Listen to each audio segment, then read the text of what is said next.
जय श्रीमन नारायण। नमस्कार दोस्तों, मेरे चैनल में आपका स्वागत है। आज मैं आप लोगों को श्रावण मास में आने वाली पुत्रदा एकादशी या पवित्रा एकादशी का शुभ मुहूर्त, पूजा विधि, महत्व और पौराणिक कथा ये सब कुछ सुनाऊंगी। इसलिए आप लोग मेरे वीडियो में अंत तक बने रहें, वीडियो को स्किप ना करें और ध्यान से सुनें। और जिन लोगों ने मेरे चैनल को सब्सक्राइब नहीं किया है उनसे मेरी विनती है कि वह चैनल को सब्सक्राइब कर लें और बेल आइकन प्रेस करना ना भूलें। इससे मेरे आगे आने वाली वीडियो की नोटिफिकेशन उनको सबसे पहले मिल जाएगी। सावन के महीने के शुक्ल पक्ष की एकादशी तिथि को श्रावण पुत्रदा एकादशी के नाम से जानते हैं। इसे पवित्रा एकादशी भी कहते हैं। हिंदू पंचांग के अनुसार सावन माह के शुक्ल पक्ष की एकादशी तिथि 27 अगस्त 2023 को पड़ रही है। ये व्रत सुबह 12:08 पर शुरू होगा और इसी दिन रात को 9:32 पर एकादशी तिथि का समापन हो जाएगा। जो भी दंपति संतान प्राप्ति की इच्छा रखते हों उनके लिए पुत्रदा एकादशी काफी महत्वपूर्ण व्रत बताया गया है। पवित्रा एकादशी व्रत करने और इसकी कथा सुनने से वाजपेयी यज्ञ के बराबर फल मिलता है। पवित्रा एकादशी व्रत की कथा को सुनने और पढ़ने से मनुष्य को सभी पापों से मुक्ति मिलती है। पवित्रा एकादशी व्रत से व्यक्ति के सभी पाप नष्ट हो जाते हैं। इसके अलावा इस व्रत को करने से ग्रह दोषों से मुक्ति भी मिलती है। पुत्रदा एकादशी का व्रत केवल पुत्र से नहीं है बल्कि संतान से है। संतान पुत्र भी हो सकता है और पुत्री भी। पुराण परंपरा के अनुसार एकादशी का व्रत जरूर करना चाहिए।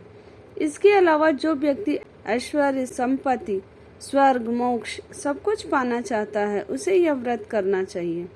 वही जो लोग संतान प्राप्ति की इच्छा रखते हैं तथा जिनकी पहले से संतान है और वे अपने बच्चे का सुनहरा भविष्य चाहते हैं, जीवन में उनकी खूब तरक्की करना चाहते हैं, उन लोगों के लिए भी पुत्रदा एकादशी का व्रत किसी वरदान से कम नहीं है। एकादशी व्रत का पारण का समय 28 अगस्त 2023 को सुबह 5:57 से सुबह 8:31 तक रहेगा। सावन पुत्रदा एकादशी का पूजा का शुभ मुहूर्त 27 अगस्त को सुबह 5:56 से शुरू हो जाएगा और ये शुभ मुहूर्त 1 घंटे 20 मिनट तक रहेगा, यानी 7:16 पर खत्म होगा। शुभ मुहूर्त में विधि विधान से पूजा करने से लाभ मिलता है। इस व्रत को रखने से भगवान विष्णु प्रसन्न होते हैं। संतान को लंबी आयु और अच्छा स्वास्थ्य प्राप्त होता है। एकादशी व्रत करने वाले लोगों को दशमी यानी एकादशी से एक दिन पहले के दिन से कुछ जरूरी नियमों को मानना पड़ता है। दशमी के दिन से श्रद्धालुओं को मांस, मछली, प्याज, मसूर की दाल जैसे खाद्य पदार्थों का सेवन नहीं करना चाहिए। दशमी और एकादशी दोनों दिन लोगों को भोग विलास से दूर पूर्ण रूप से ब्रह्मचर्य का पालन करना चाहिए। एकादशी के दिन सुबह जल्दी उठकर स्नान आदि से निवृत्त हो जाएं। घर के मंदिर में दीप प्रज्वलित करें। भगवान विष्णु को पंचामृत से स्नान कराएं। भगवान विष्णु को पुष्प और तुलसी दल अर्पित करें। एकादशी को व्रत रखें। भगवान को भोग लगाएं, उनकी आरती करें। एकादशी के दिन भगवान विष्णु के साथ ही माँ लक्ष्मी की भी पूजा करें। भगवान विष्णु की पूजा में पुष्प, पुष्पमाला, नारियल, सुपारी, अनार, आंवला, 5 प्रकार के फल या ऋतु फल, धूप, घी, पंचामृत बनाने के लिए कच्चा दूध, दही, घी, शहद, शक्कर, ये सब सामग्री आप लोग पहले से एकत्रित कर लें। अब मैं आप लोगों को पुत्रदा एकादशी का महत्व और उसकी पौराणिक कथा सुना रही हूँ। श्री युधिष्ठिर कहने लगे कि हे भगवान, अब आप मुझे श्रावण शुक्ल एकादशी का क्या नाम है, व्रत करने की विधि तथा इसका महात्म्य कृपा करके कहिए। मधुसूदन कहने लगे कि इस एकादशी का नाम पुत्रदा एकादशी या पवित्रा एकादशी भी कहा जाता है। पुत्रदा एकादशी व्रत करने वाले व्यक्ति को पूजा के बाद श्रावण पुत्रदा एकादशी व्रत की कथा जरूर सुननी चाहिए। ऐसा करने से व्रत पूर्ण होता है और मनोकामनाएं पूरी होती हैं। अब आप शांति पूर्वक इस कथा को सुनिए। इसके सुनने मात्र से ही वाजपेयी यज्ञ का फल मिलता है। द्वापर युग के आरंभ में महिष्मती नाम की एक नगरी थी, जिसमें महिजीत नाम का राजा राज्य करता था। लेकिन पुत्रहीन होने के कारण राजा को राज्य सुखदायक नहीं लगता था। उसका मानना था कि जिसकी संतान न हो उसके लिए यह लोक और परलोक दोनों ही दुखदायक होते हैं। पुत्र सुख की प्राप्ति के लिए राजा ने अनेक उपाय किए, परंतु राजा को पुत्र की प्राप्ति नहीं हुई। वृद्धावस्था आती देखकर राजा ने प्रजा के प्रतिनिधियों को बुलाया और कहा, हे प्रजाजनों, मेरे खजाने में अन्याय से उपार्जन किया हुआ धन नहीं है, न मैंने कभी देवताओं तथा ब्राह्मणों का धन छीना है। किसी दूसरे की धरोहर भी मैंने नहीं ली। प्रजा को पुत्र के समान पालता रहा।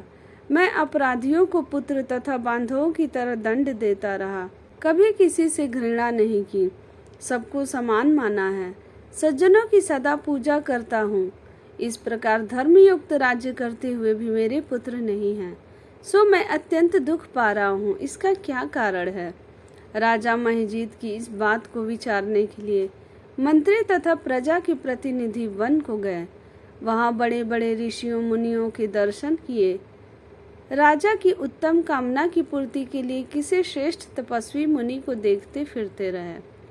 एक आश्रम में उन्होंने एक अत्यंत वयोवृद्ध धर्म के ज्ञाता, बड़े तपस्वी, परमात्मा में मन लगाए हुए, निराहार, जितेंद्रिय, जितात्मा, जित क्रोध, सनातन धर्म के गुण तत्वों को जानने वाले, समस्त शास्त्रों के ज्ञाता महात्मा लोमश मुनि को देखा, जिनका कल्प के व्यतीत होने पर एक रोम गिरता था।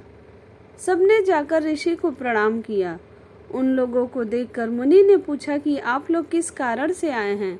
निसंदेह मैं आप लोगों का हित करूंगा। मेरा जन्म केवल दूसरों के उपकार के लिए हुआ है, इसमें संदेह मत करो। लोमश ऋषि के ऐसे वचन सुनकर सब लोग बोले, हे महर्षि, आप हमारी बात जानने में ब्रह्मा से भी अधिक समर्थ हैं, अतः आप हमारे इस संदेह को दूर कीजिए। महिष्मतीपुरी का धर्मात्मा राजा महिजीत प्रजा का पुत्र के समान पालन करता है, फिर भी वह पुत्रहीन होने के कारण दुखी है। उन लोगों ने आगे कहा कि हम लोग उसकी प्रजा हैं, अतः उसके दुख से हम भी दुखी हैं। आपके दर्शन से हमें पूर्ण विश्वास है कि हमारा यह संकट अवश्य ही दूर हो जाएगा, क्योंकि महान पुरुषों के दर्शन मात्र से अनेक कष्ट दूर हो जाते हैं। अब आप कृपा करके राजा के पुत्र होने का उपाय बतलाएं। यह वार्ता सुनकर ऋषि ने थोड़ी देर के लिए नेत्र बंद किए और राजा के पूर्व जन्म का वृतांत जानकर कहने लगे कि यह राजा पूर्व जन्म में एक निर्धन वैश्य था। निर्धन होने के कारण इसने कई बुरे कर्म किए। यह एक गांव से दूसरे गांव व्यापार करने जाया करता था। एक समय ज्येष्ठ मास के शुक्ल पक्ष की द्वादशी के दिन मध्याह्न के समय जबकि वह 2 दिन से भूखा प्यासा था, एक जलाशय पर जल पीने गया। उसी स्थान पर एक तत्काल की ब्याही हुई प्यासी गौ जल पी रही थी। राजा ने उस प्यासी गाय को जल पीते हुए हटा दिया और स्वयं जल पीने लगा, इसलिए राजा को यह दुख सहना पड़ा। एकादशी के दिन भूखा रहने से वह राजा हुआ और प्यासी गौ को जल पीते हुए हटाने के कारण पुत्र वियोग का दुख सहना पड़ रहा है। ऐसा सुनकर सब लोग कहने लगे कि हे ऋषि, शास्त्रों में पापों का प्रायश्चित भी लिखा है, अतः जिस प्रकार राजा का यह पाप नष्ट हो जाए, अब ऐसा उपाय बताइए। लोमश मुनि कहने लगे कि श्रावण शुक्ल पक्ष की एकादशी को, जिसे पुत्रदा एकादशी भी कहते हैं, तुम सब लोग व्रत करो और रात्रि को जागरण करो, तो इससे राजा का यह पूर्व जन्म का पाप अवश्य नष्ट हो जाएगा। साथ ही राजा को पुत्र की अवश्य प्राप्ति होगी।